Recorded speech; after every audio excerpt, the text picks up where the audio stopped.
encontramos en una sesión más del Comité de Comercio Exterior de nuestro feo colegio.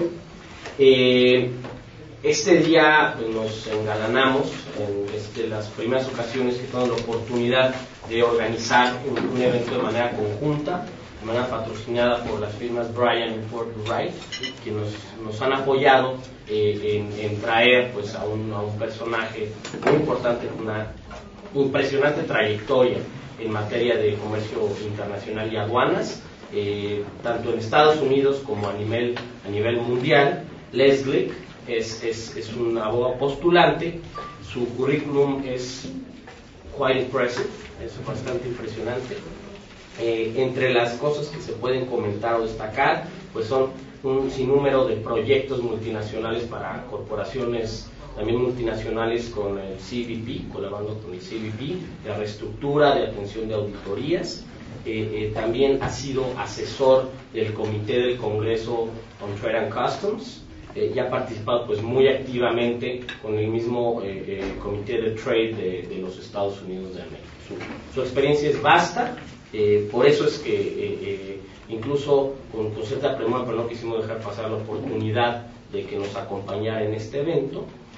Y bueno, pues cumpliendo con uno de los objetivos que siempre hemos dicho en este comité, que es mantener la actualidad a la membresía, mantenerlos actualizados, no solo en temas domésticos. Como saben, la mayoría tal vez de nuestros eventos son sobre fuentes domésticas, tanto de jurisprudencia como de normatividad, como de reformas legales, pero bueno, también es, particularmente este comité, es necesario mantener una perspectiva multinacional de lo que sucede en el comercio exterior y en el fenómeno de aduanas. Creo que la piedra angular de este fenómeno multinacional para los mexicanos es saber qué es lo que está pasando con nuestro socio comercial. Platicaba ahorita con Les que, bueno, hay una nueva administración o una refrescada administración en los Estados Unidos, con la reelección de Obama, una nueva administración en México. Pues vamos a ver qué es lo que están haciendo de los dos lados, ¿no? Y bueno, Les tiene un insight que creo que como pocas personas nos va a poder compartir.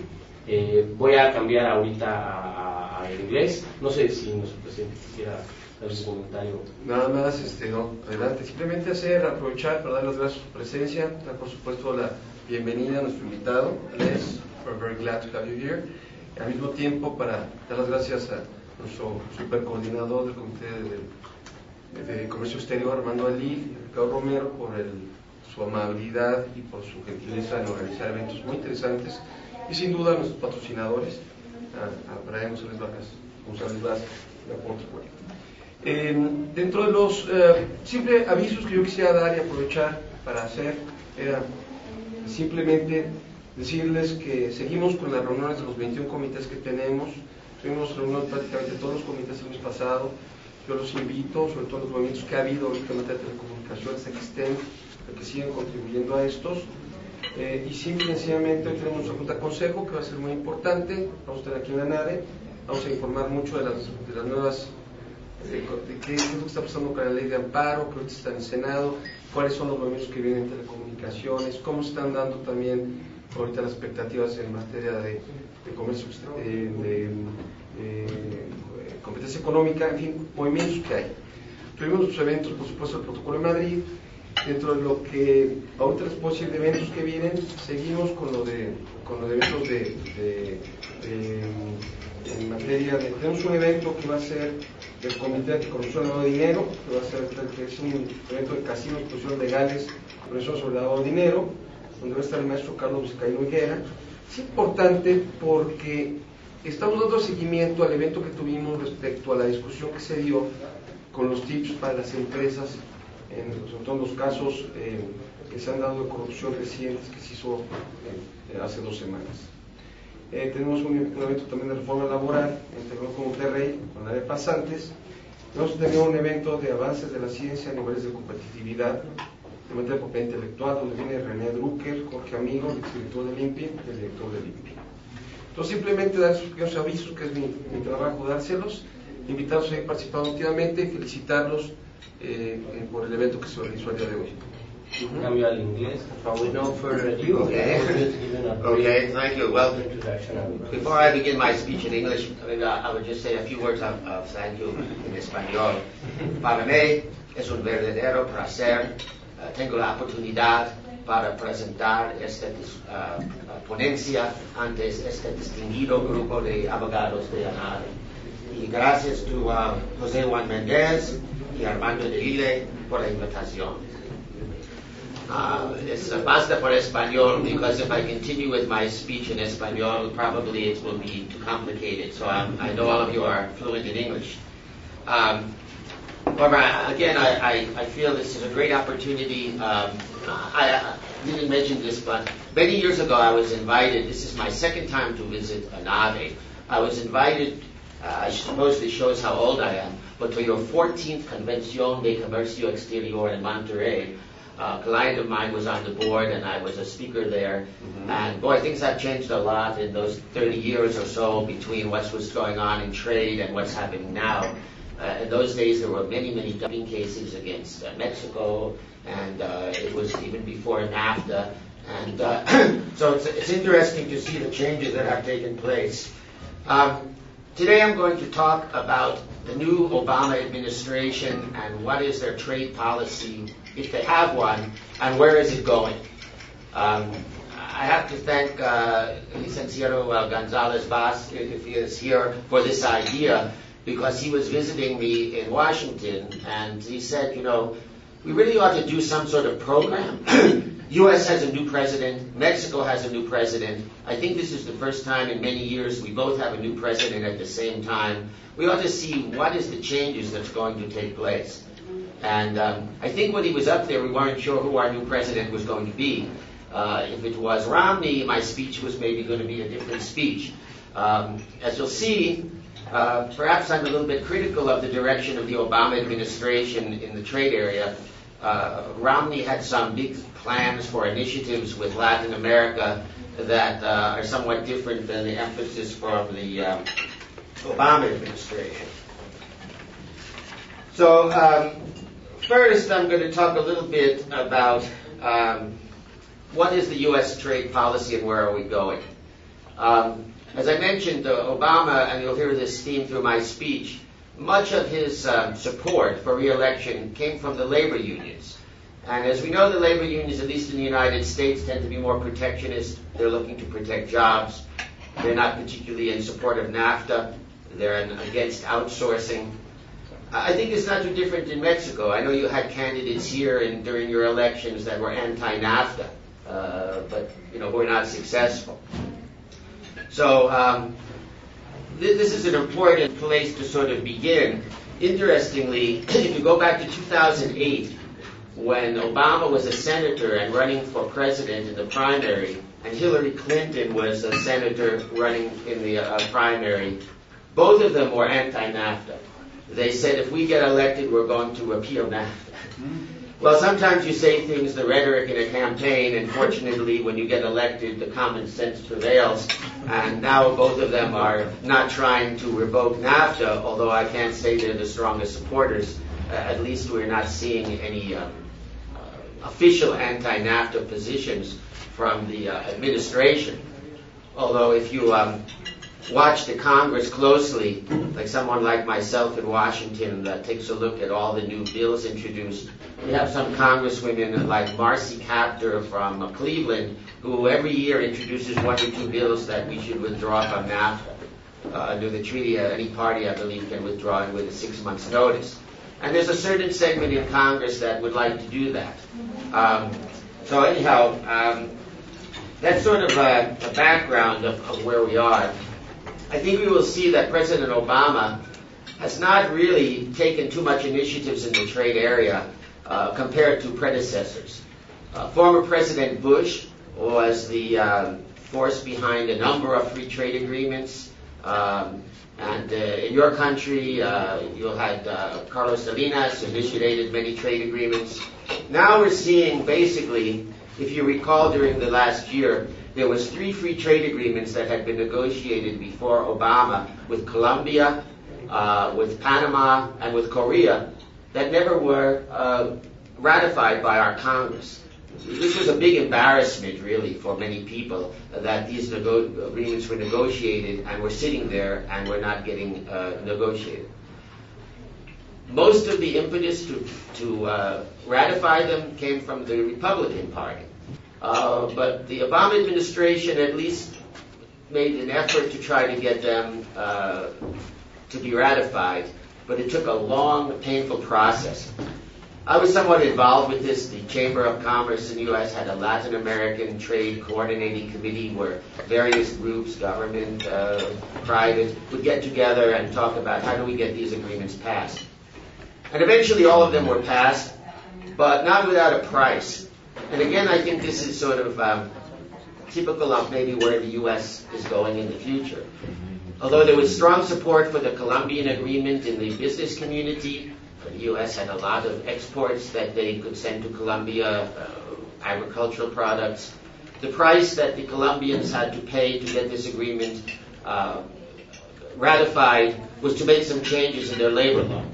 The U.S. labor unions were pushing, as something we'll see a lot, that we don't want to do free trade agreements, so we don't want to give benefits to countries that don't grant a similar freedom for labor organization in the U.S. This is linked to a lot of programs. And eventually Colombia made some changes in their labor law. The agreement got passed. In Panama, there was another issue. It had to do with their tax laws and the way they implemented. They didn't have a tax treaty with the U.S. Eventually, they made the changes and got passed. Korea was a little bit different issue. There was a lot of concern about the automotive industry. There was a big imbalance between the number of Korean cars coming here and the number of U.S. cars going to Korea. And the labor and the other groups said we have to do something, and there was some tweaks that were made with the Korean side, and eventually that got passed. But to be honest, as an American, it's somewhat of an embarrassment to me that our government would sign an agreement for a free trade agreement with a country and then take years to ratify it and then go back and sort of pressure these countries to change their laws as the price to ratify something that a former president had signed. But this is what we're seeing in the U.S., that there's not too much certainty with what happened in the past was going to be continued by the future generations. One theme that I'd like to mention, too, before I go into some specifics about trade policy, is does the American government have a trade policy? Do we really have a coherent trade policy? When you look at countries like Japan, they have the Ministry of International Trade, and they have a unified trade policy. You know exactly where they stand, and the government speaks with one voice. I guess it's what's sometimes referred to as industrial policy. In the U.S., we don't really have an industrial policy. We have many, many different trade agencies. We have the International Trade Commission, the Commerce Department, the Agriculture Department, the U.S. Trade Representative. Then we have a number of kind of lesser groups that get involved, and the State Department has a role. And very often you don't know who is talking for the U.S. and who is making the trade policy. And from my experience, a lot of this depends which agency really is speaking on trade policy, on who is the person that's the head of that agency. Technically, the U.S. Trade Representative, which is part of the White House, is supposed to be the one that speaks for the government on trade. But with a few exceptions, unless the head of the USTR is someone that has personal access and closeness to the president, very often they're not the real leader in this area. For example, there were two U.S. trade representatives that really were strong, Robert Strauss and Mickey Cantor. The reason was they were close to the president.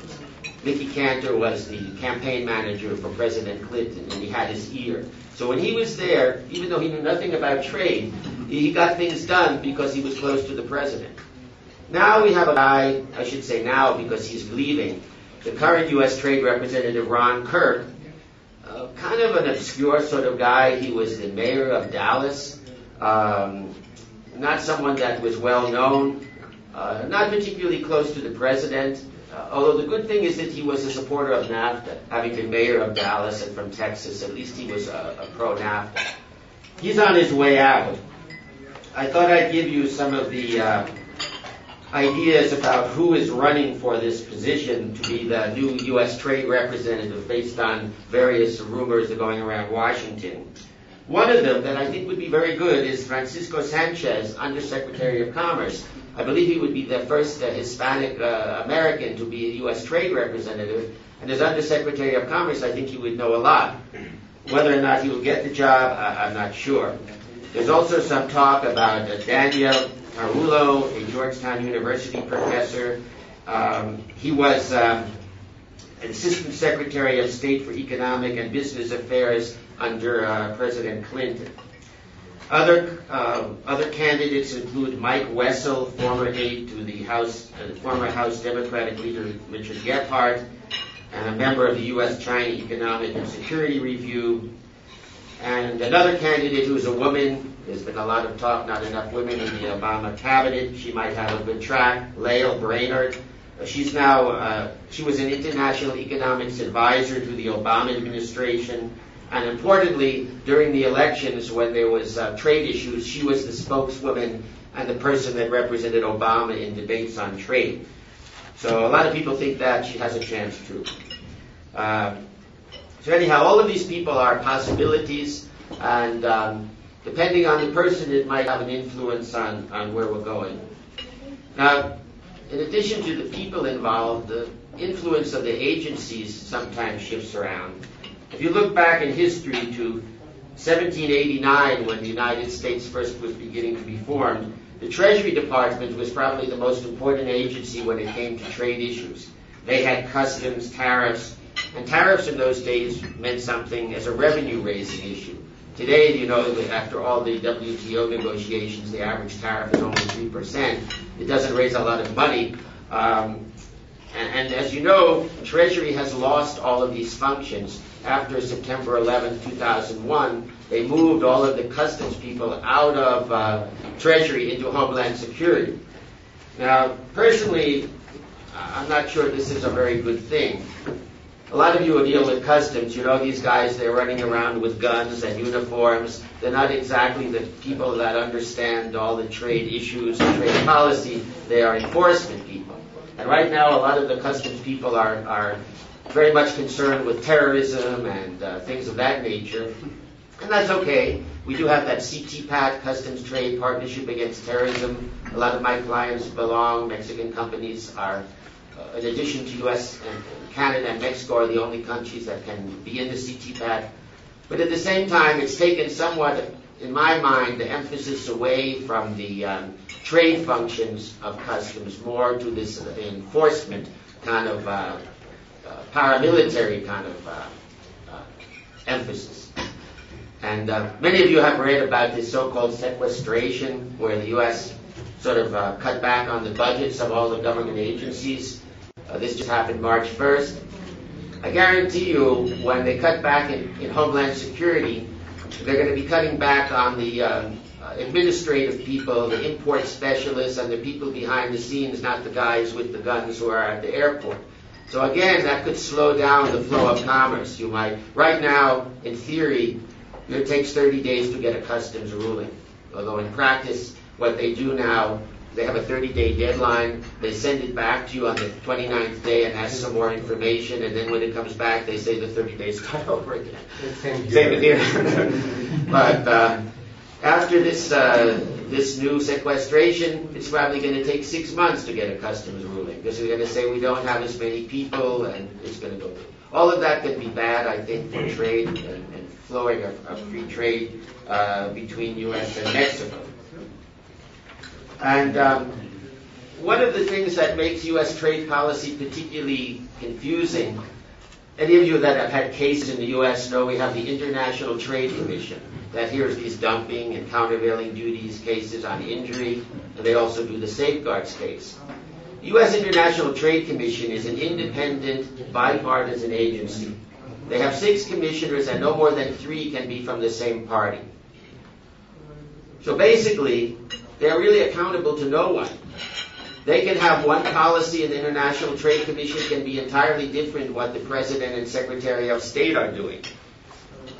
We can be saying in the U.S. that we want to give more trade assistance to Burma because they're having a democracy and they've opened up their economy, and then the next day the International Trade Commission can impose 100% duty on them.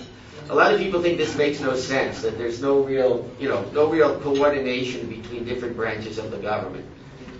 So, of course, it's a two-edged sword. The International Trade Commission is independent, which means they're not subject to political influence. So to some extent, if you have a case there, you know it's going to be decided more on the merits, that the president's not going to be able to pressure them. Although there's some cases, like the safeguard cases, where the International Trade Commission only makes a recommendation, then the president makes the ultimate decision. Anyhow, again, I'm expressing a lot of my opinions based on being a trade lawyer for a number of years, doing work with Mexico. Back in the 80s or so, I was involved in a lot of dumping cases against Mexico. And I always wondered, why was the U.S. Taking such a harsh position in trade against Mexico when there was such an important relationship with Mexico based on political and security issues that we should, this didn't make sense. The one hand that we're talking about the importance of working closer with Mexico and bringing cases against Mexico. But again, because the way the government is set up, there's nobody that can really coordinate this. Now, in January 2012, President Obama announced a reorganization plan for the executive branch for the trade functions. Finally, to get the idea, let's move all these agencies into one bigger agency so someone knows what's going on.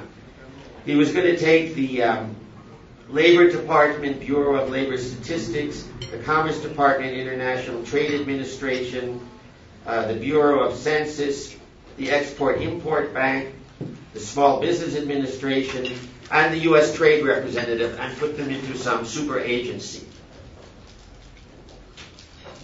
Well, so far this has gone no place.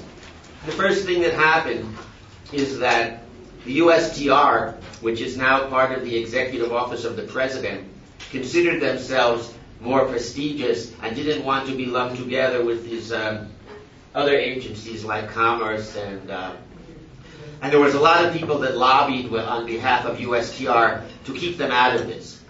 Well, if you take USTR out of it, you don't really have an effective agency to make trade policy.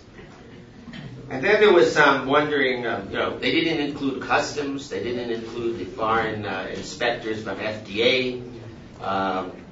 Would this agency really have enough authority to really become one voice for the trade policy? And they included agencies like Export-Import Bank and Small Business that tend to be more export-oriented. And I think if you have to look at the trade policy from President Obama, whenever he talks about trade, it's mostly exports. We have to export more. We have to have more exports from small business. He's not seeing the whole picture. His agenda is to get more exports.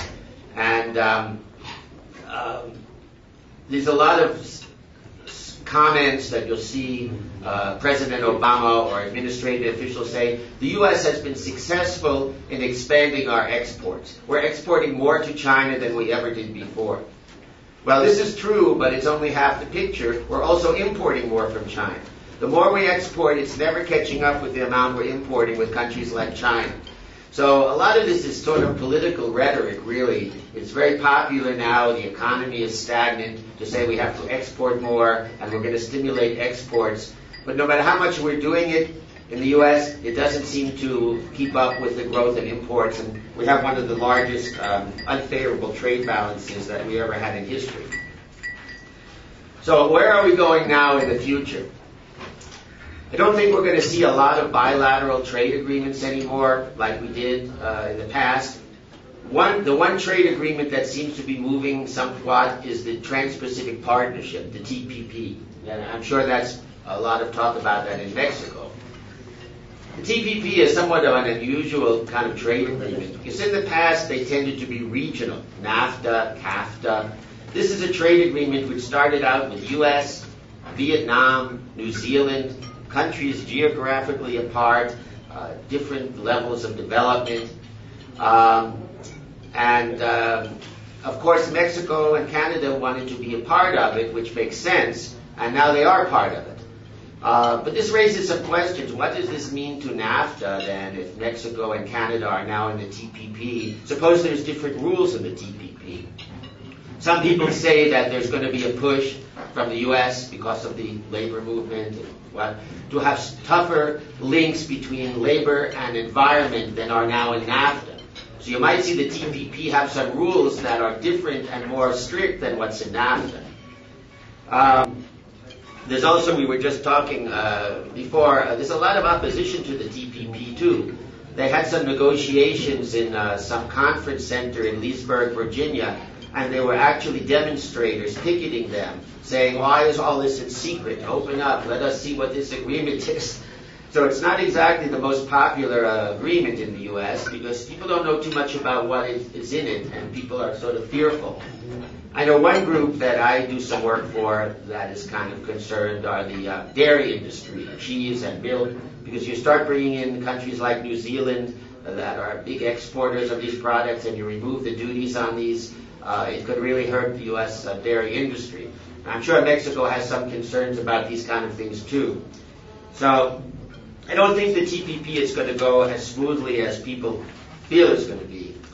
But I do think there's some warnings for Mexico, to make sure how it's going to be consistent with what is in NAFTA and what changes might be made that could be harmful. Now, the other major trade announcement that happened recently, Europe.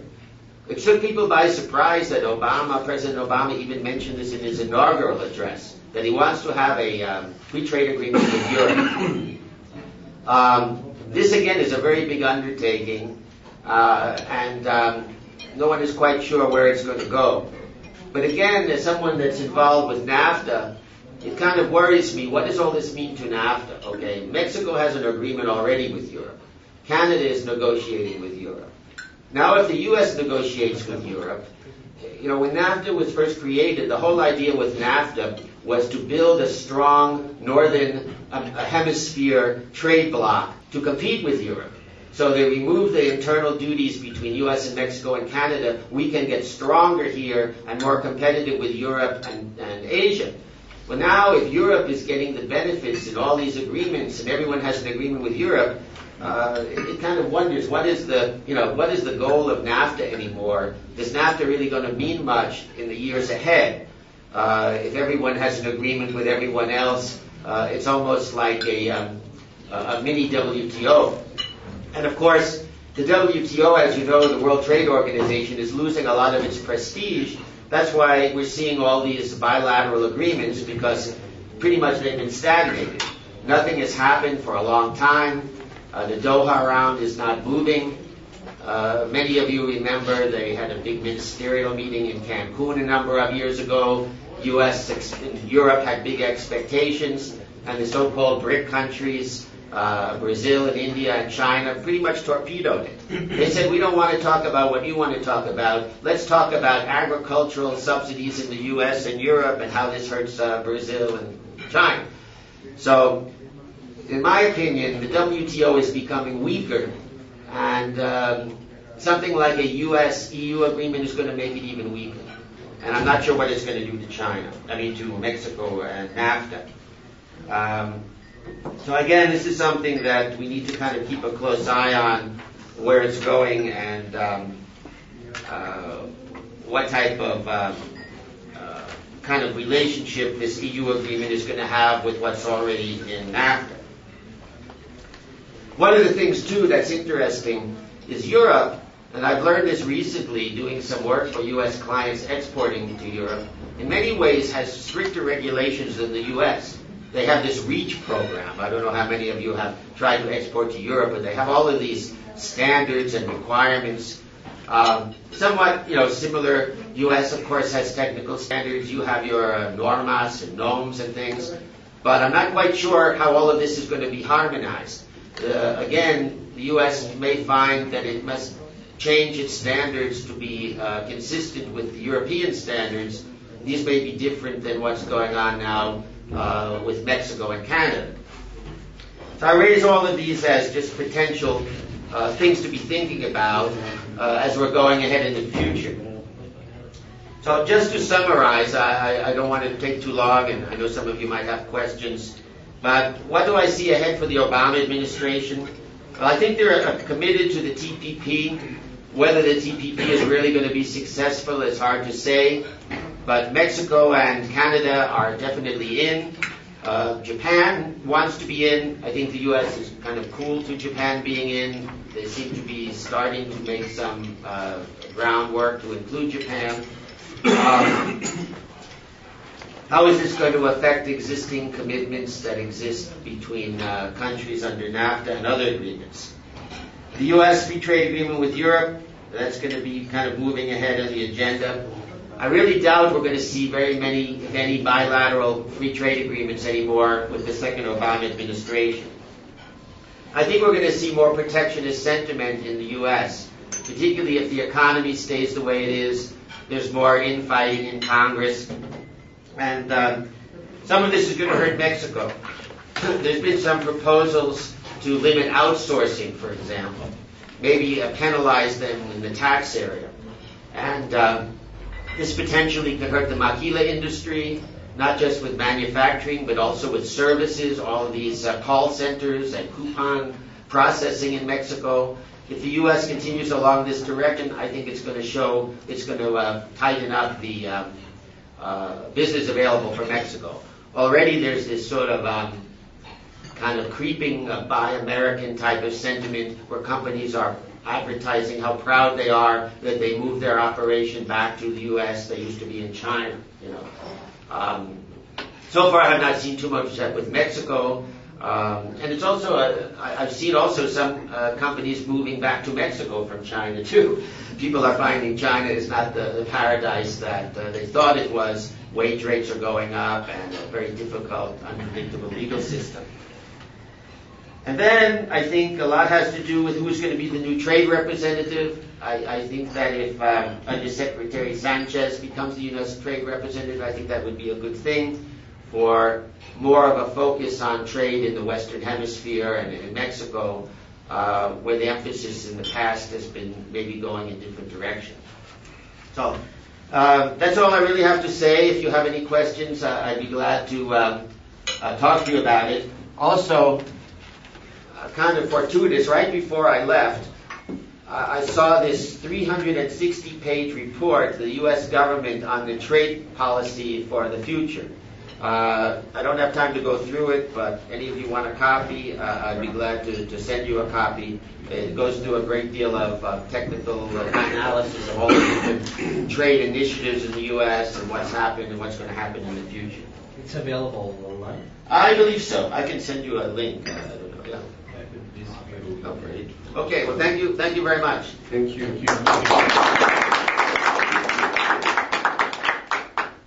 I'm sure there's a lot of questions. I'm going to abuse the microphone for just two of them. One of them is quite easy. I believe it's a yes or no. The other one it's a little more complicated.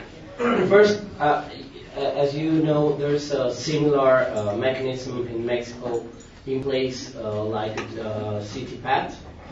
And right now it's optional for Mexican companies. It gives you some benefits.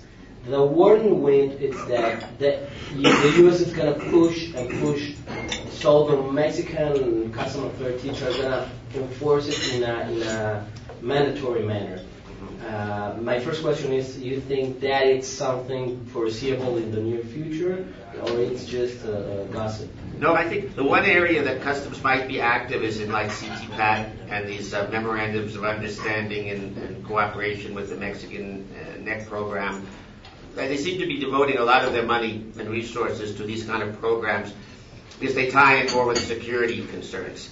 So I think that could be something that, that's going to happen.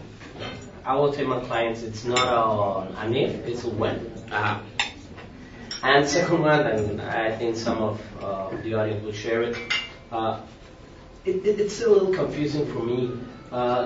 So you spoke about the International Trade Committee as an independent organ, an independent entity, but and therefore there's actual independence and their objective.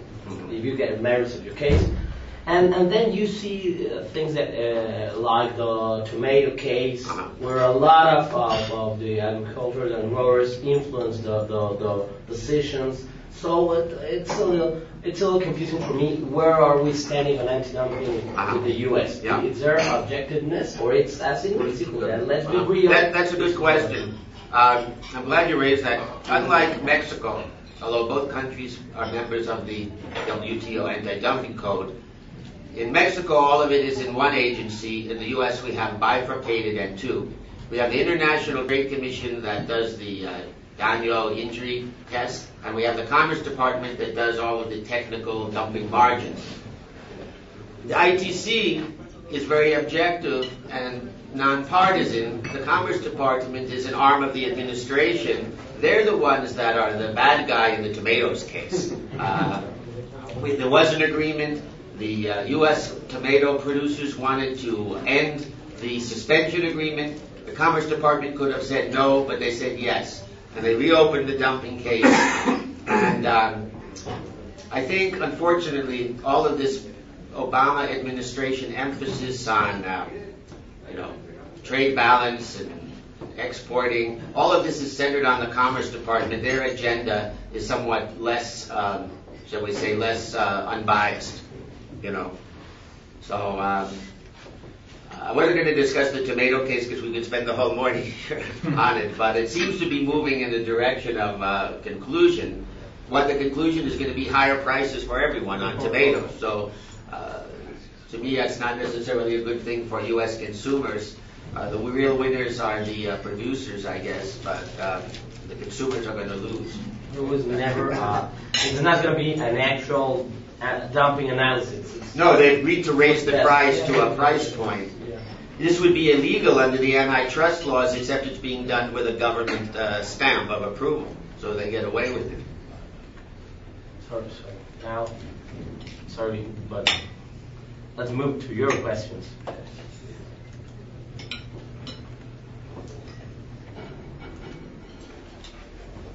What is your opinion about the future of the export controls in Mexico?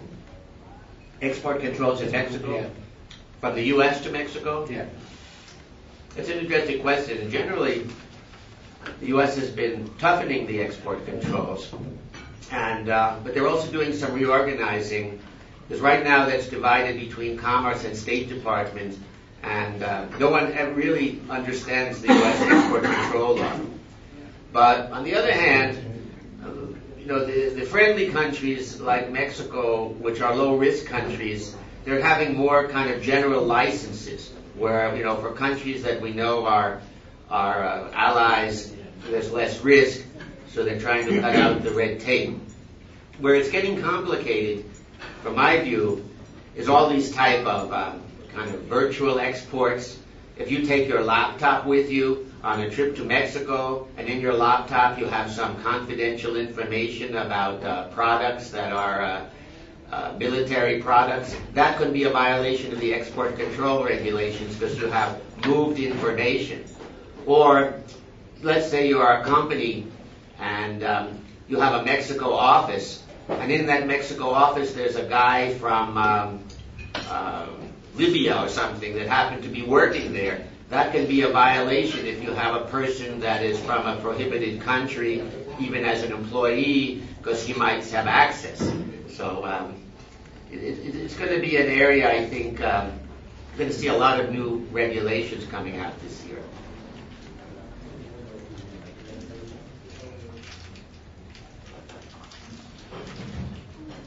Someone else?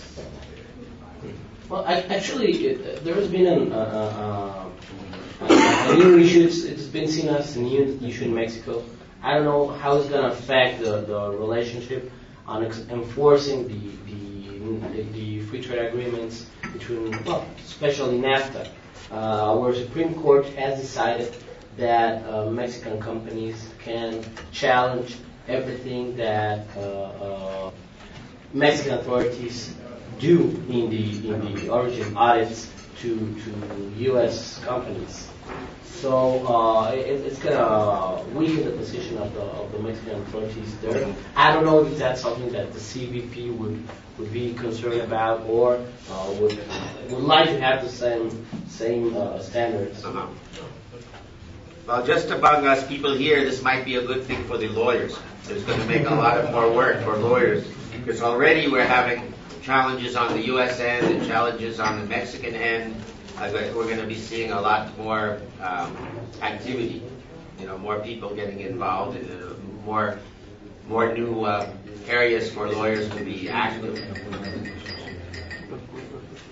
I have a question. Liz, what's your impression after, NAFTA came into effect in 1994? It has been a lot of time, and was on those days like a very new agreement, very sophisticated one. How is your opinion on the treaty? Do you think that the U.S., Mexico, and Canada have really taken advantage on the agreement? Do you think it will continue for a lot of time? Do you think it needs to be renegotiated? What's your opinion? Very good question. From my viewpoint, NAFTA has been very successful. If you look at, particularly in Mexico, the developments in the economy, the changes in the standard of living, it's really benefited all the economies in terms of growth. At the same time, in the U.S., NAFTA gets blamed for everything. There's never any presidential campaign where they don't say NAFTA is a problem, NAFTA is the fault. It just seems to be a common way for campaigning. But fortunately, after the elections, it kind of wears down a little. But there has been some criticism of NAFTA. The things that I think are the best parts of NAFTA, some people think are the worst.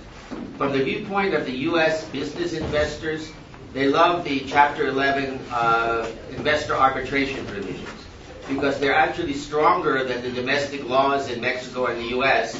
If your land or your business suffers some type of expropriation, or what they call a virtual expropriation, let's say the Mexican government passes some law that makes it impossible for you to do business. This was like in the waste management case. U.S. company had gone to Mexico. They got all the necessary SEDUI permits to open this, and then the local government passed a law saying you couldn't do it. And the NAFTA arbitration awarded them a lot of money. This, in fact, has been responsible for a lot of confidence and trust that U.S. companies can go to Mexico, because they feel very safe. They know that they have the NAFTA arbitration. They don't have it in China. China takes your property, forget it, years and years in the courts and frustration. But on the other hand, this is the part of NAFTA that's criticized the most, that people say we should take away the Chapter 11 because it's wrong. It creates a super government that overrides the laws in U.S. and Canada, and none of these new trade agreements really have these Chapter 11. They tended to move away from them because people were suspicious. But to me, it's what's made NAFTA successful, because all this confidence, Mexican investors come. And you're seeing now, it used to be a lot of cases U.S. investors going to Mexico. Now you're seeing Mexican investors going U.S. and Canada and using the Chapter 11 provisions to protect themselves. The Canadians have done some things lately that have brought some criticism by Mexican companies to limit their investment, things like that. And Chapter 11, it's nothing else than a bid, bilateral investment protection. So right. It's like, okay, it's not under FTA, but I believe the U.S. has signed bids with a lot of countries. Mm-hmm. Although I don't know if they allow them to supersede the domestic law, all of them, like they do in NAFTA, where you can go to either ICSID or UNCTAD tribunal, and whatever they decide overrides the domestic law. That's what people find very... some people like it, some people don't, depending on which side you're on. Yes. And in your opinion, this new agreement, the TPP, is going to be more productive for the zone? It includes the Chapter 11? No. Well, it's all secret. I don't know. I'd be very surprised if the U.S. could get, or anybody could get that through with so many countries that would want to have a Chapter 11. a country like Vietnam, communist country, are they going to let an arbitration panel say that your laws are invalid? You know, I don't know. I think it's kind of unlikely to see that. We had a pleasure. Armando invited the Undersecretary of Economy, Francisco Rosenzweig. 2 weeks ago, we had a great, as this one, a great talk, great speech. And he was saying that in TPP Mexico arrived late. Actually, they were starting negotiating, and Mexico, I would say, I think we're one of the late countries that decided to join that. And but it's one of the agreements that really are being very active and have been a lot of time in the press, and we believe it's going to be very helpful for globalization. And he has said that, well, we're the U.S., we gotta be there. Yes, don't that's have true. a choice. We gotta be there. I believe we have another question. Actually, I was going to ask the same. If you think that the negotiation of TPP it's an opportunity for Mexico, Canada, and the U.S. to renegotiate all the faults or the missing parts of the NAFTA? It could be, but there's also the danger that they might change things that are good. You know, one thing that you mentioned, about what's going to happen with NAFTA. One of the things that I think NAFTA failed in, after all these years, you should have a seamless importation, let's say, of food and drugs. There should be one standard between Mexico and the U.S.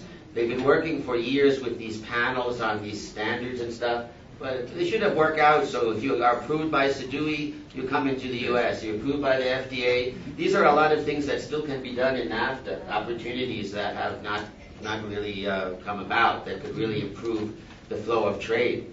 We have something on electronics and maybe another product, the equivalences on regulation. But yeah, food and drug, it's I believe drugs. I don't know if someone remembers that. By the way, attached to my speech is a little paper that I did on the U.S. Food Safety Modernization Act. It's in Spanish. And this was a new law that was passed last year that is going to strengthen the FDA and put more requirements on foreign factories to be inspected.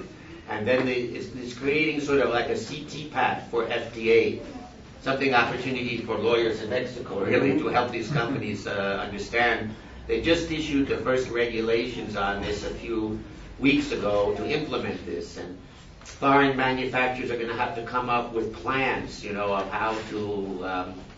how to implement these new FDA regulations. It's going to be a big initiative. So maybe we're moving into the wrong direction where the U.S. is imposing more rather than harmonizing the standards. There's been a lot of concern, part of it driven by September 11th. They passed this Bioterrorism Act with products coming into the food chain that are going to be dangerous products. So this is all part of that kind of effort. I have a question. Yes, ma'am. Do you think this sequestration cut-down budget is going to affect the Beyond Border Action Plan, which spirit is mainly the enforcement of fraud, circumvention, and evasion? It's a good question. There's a difference between what they're saying is going to happen and what's really going to happen. I think they're trying to scare people now to get support for the Congress to vote on this. But I would doubt that they're going to cut funds from things important as fraud and enforcement. They're going to cut it from other things, health benefits and social programs. The things that are the enforcement things, I think they're going to, continue to be enforced. And really, when you look at this sequestration, I've talked to some people in the government who are involved in it. What it means is many agencies, they'll only work 4 days a week instead of 5, and they only get 80% of their salary. But they rotate people around. There's always going to be somebody working every day, but people will each take one forced vacation day. So I don't know how much impact that's really going to have. Depends. People are doing their job. It shouldn't have too big an impact. And right now, actually, they're being taken in Mexico. Well, it's what's the name of this new mechanism when we are practically online by the Mexican tax authorities with the CBP and with the Treasury Department? It's anybody remembers? Well, it's a very hot topic right now. It's just enforcement, where actually Mexican customs and tax authorities are gonna be able to consult practically online the information, banking information, and trade information of U.S. companies. There is more, efforts to integrate all of this electronically. It seems to be the wave of the future, through the CTPAT. One thing that could be good in the future is to link the electronic systems of Mexico and the U.S. for these border issues, for the documentation. That could be a good, area. I think that people are working on it, but it doesn't seem to get much done. So, but normally speaking, when we're talking about Democrat, a president that is Democrat, normally they are not very open to free trade. That's reality. And Obama more than others, because Obama, it was really a pretty close election, even though it seems like it. The labor unions made a big difference. He gets all the support from the unions, not just money, but they have a lot of votes. And they definitely have an agenda, and Obama owes them some favors. And he's not going to pass anything. First of all, I don't think he's too enthusiastic about free trade agreements. And if they are, they're all going to have these burdensome labor rights provisions and things that make them kind of unpopular to countries in different cultures where they have different systems and everything. So I would predict we're not going to see many free trade agreements.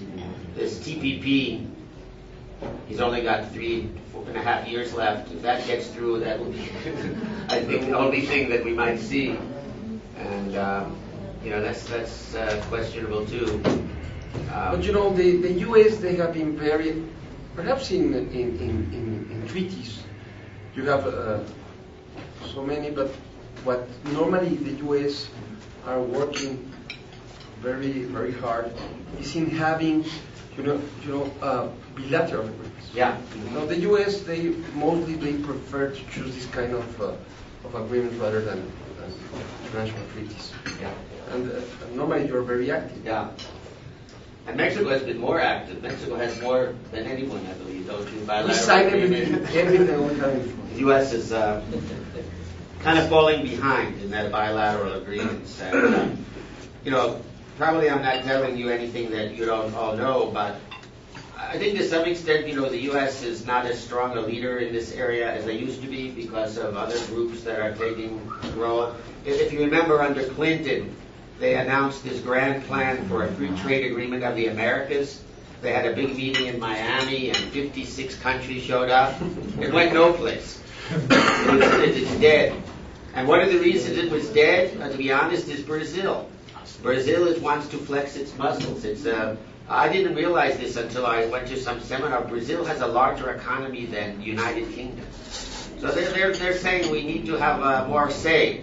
They want to see Mercosur being the driving force, not the U.S. And so I think it's going to be very difficult, to get some of these, what the U.S. wants to do, because the BRIC countries are getting stronger and more influence. And interestingly enough, none of them have free trade agreements. I don't think Brazil has any free trade agreement with anyone. And it's a very hard economy to penetrate. I believe just within the Mercosur. Just Mercosur. Yeah. And the País Mais Grande del Mundo.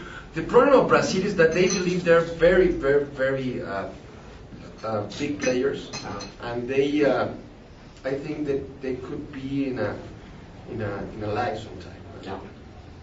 Because I think they are living in a bubble. I was talking about FATCA. FATCA. I was not that crazy. More questions, it's free advice. Tomorrow you're going to be billed thousands of dollars and you're going to say, how I didn't do the chance with less. Well, I'd be interested to hear from any of you what your perception is of the U.S. Obama administration in the trade area. If you feel, what is the press saying about them? Anything here in Mexico in terms of? They have a lot of issues. Always the U.S. they have this kind of protectionist view. The tomato case, the tuna case, the avocado case. Really, what happens is that the U.S. they decide sometimes, or is the idea in our minds that normally is very protective, and normally all the decisions are based most in political issues than in technical issues, and that's something that concerns a lot. Obviously, yes. But who really is the agency that decides whether or not allowed some product to get into the U.S.? Is the International Trade Commission or the Commerce Department? Or really? That's the problem. It's not always the same. In the dumping, both the Commerce Department and the International Trade Commission both must make affirmative findings before there's dumping. But a lot of these administrative things are done by customs without anybody else. And customs can be very powerful. And in fact, most of these laws are actually implemented by customs. But when they pass a dumping law, it's customs that checks to see on the duties being declared. By the way, this is a big area. I've seen a lot of cases that Mexican lawyers should know about. U.S. companies are not always declaring the dumping duties on their invoices, and customs finds out later, and then they have large penalties. And the reason for this is not every U.S. importer knows every product that's subject to dumping duties. And the customs brokers doesn't always tell them. Sometimes they have computer programs. And then what makes it even more complicated, you might have a case. Recently I was involved in aluminum extrusions from China. It was a big dumping case. And there have been hundreds of these so-called scope determinations, where everybody comes and says, well, my product's not within the scope. And they get a ruling. So if you are bringing in something aluminum from China, you don't know whether it's covered with dumping unless you go and read all these scope determinations. And how many guys, maybe some small companies, they don't do it. And as a result, ultimately, the customs penalizes them, and it can be very expensive. Actually, you have the same problem. Same thing here? Yeah, there's supposed to be a mechanism where the Ministry of the Economy establishes, like, to be helpful, they establish in the official gazette every product with all the exceptions and the covered products and everything. But I mean, we're still trouble with that. It's come from. But on the U.S. policy perception on trade, it feels that it's not what it's in place for the U.S. citizens. It's gonna continue. I mean, you're gonna still help in the industry that they're protected, and it's not gonna change. It's not a big worry for the administration. Yeah, and one of the issues in the U.S. Although the U.S. criticizes other countries for having subsidies, we have a lot of subsidies too. That whole big dispute with Brazil over cotton, to this very day, even though the World Trade Organization found against the U.S. still hasn't abolished all these agricultural subsidies because they're too popular politically. So we're paying Brazil millions of dollars in support for the Brazilian cotton farmers. Are now being supported by the U.S. They get checks every month because rather than the U.S. to abolish our subsidies, we'd rather just pay the penalty. I don't know. That doesn't make a lot of sense. And it seems like none of this is going to change because the eyes of the big decisions, the big issues in the U.S. are in all the world, are in potential wars, in insecurity, terrorism. So it's not something that you can make the head administration to move on. Actually, Mexico has done a better job than U.S. in that. I remember when we first started all these countervailing duty cases that I was involved in early days, you had all of these stimulant programs, subsidized low-interest loans and all these stuff. You abolished all of these things because they were too expensive, and you don't see countervailing duty cases against Mexico much anymore. the U.S. still has a lot of these. Some people even say the export-import ban in some of these things are really. And there are a lot of cases contravailing against U.S. Yeah, other countries have. More than dumping, or they tend to bring it into the WTO. Mm-hmm. I was asked to do a study by a client that of the WTO decisions, and the two kinds of decisions: cases the U.S. brought and cases brought against the U.S. In the cases brought against the U.S., they lost 76%. So the U.S. is not doing too well in the WTO because most of the cases brought against them, they really are guilty, which is another reason I think there's some sentiment in the U.S. to get out of the WTO, but that doesn't seem to be a majority. But just like NAFTA, there's a way that you can give notice and withdraw for it, but I don't see that happening. Actually, a couple of months ago, we had here the president of the appeals court. Ramirez, I think. Yeah, he's a good friend of. It's going to be in our next magazine. Finally, yes. For that. He went to law school in Washington, got an LLM at American University, so I had a chance to know him. Actually, he just issued a book. It's very good. It's a very cross-reference for. But anyway, the thing he was telling me, it's okay. First of all, the head of the crown of the WTO, it's us, it's the appeals court, and the other functions of WTO are not working because the high roller of trade it does not care about WTO until Obama. His eyes on WTO, Doha round is not going to move on. To me, something very... A little blaming on the U.S. I mean, if the U.S. doesn't want WTO and Doha to move on, it's not going to move on. I don't blame that on the U.S. I blame it more on the BRIC countries, and a lot of countries don't want to see, new agreements covering, all these areas. I was not familiar on the idea or on the possibility that the U.S. could drop World Trade Organization. Is something that is being around, is possible, is something that has some support, domestic one? Withdrawing from the agreement, I said not too likely, but there's another possibility where the U.S. and any country can do this. For balance of payments reasons, they can suspend their obligations and increase duties for a short period of time, which some people are saying the U.S. should do until the economy straightens out. They could sort of take a leave of absence, by implementing this section. So, I don't know. It could happen if the U.S. won't change. The world change every day. That will be killing. So free trade is now. The multilateral trade it's dying. But we still have some good things about. We have clear rules for many areas, like anti-dumping, like regulations. We have a clear dispute mechanism.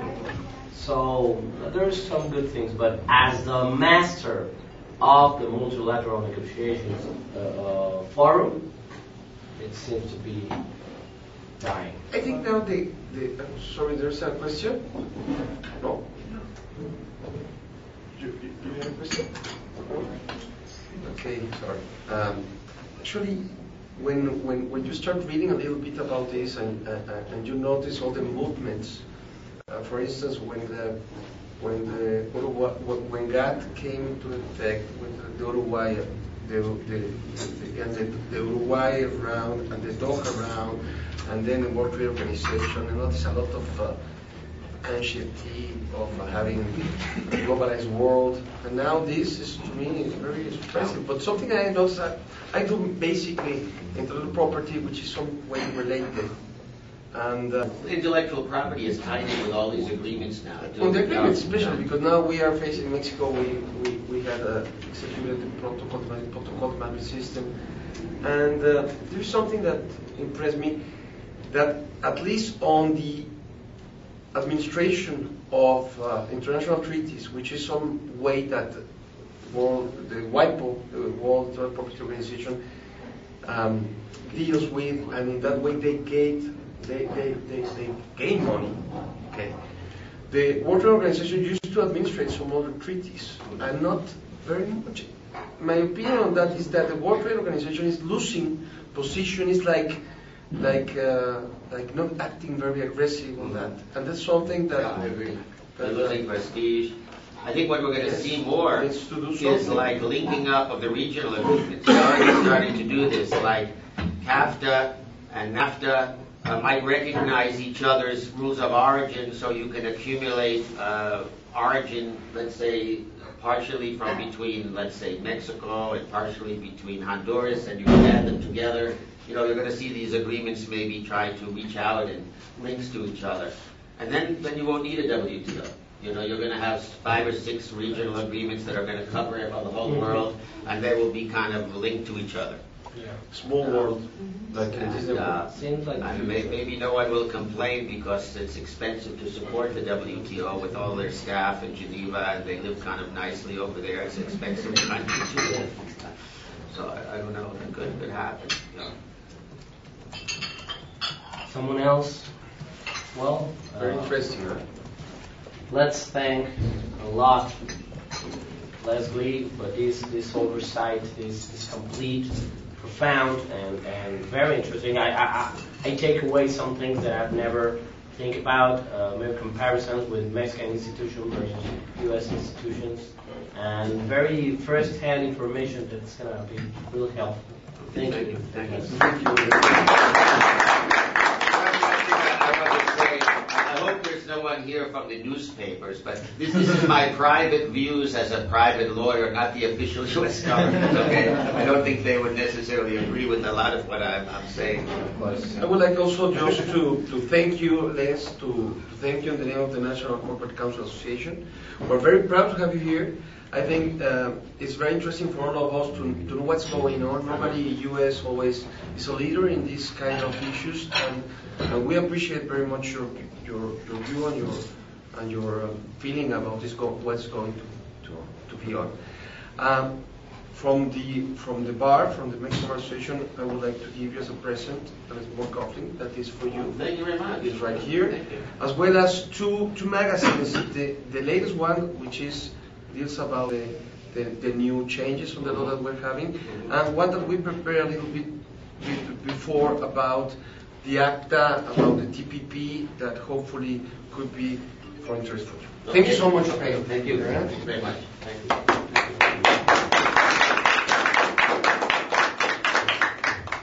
Muchas gracias, señor.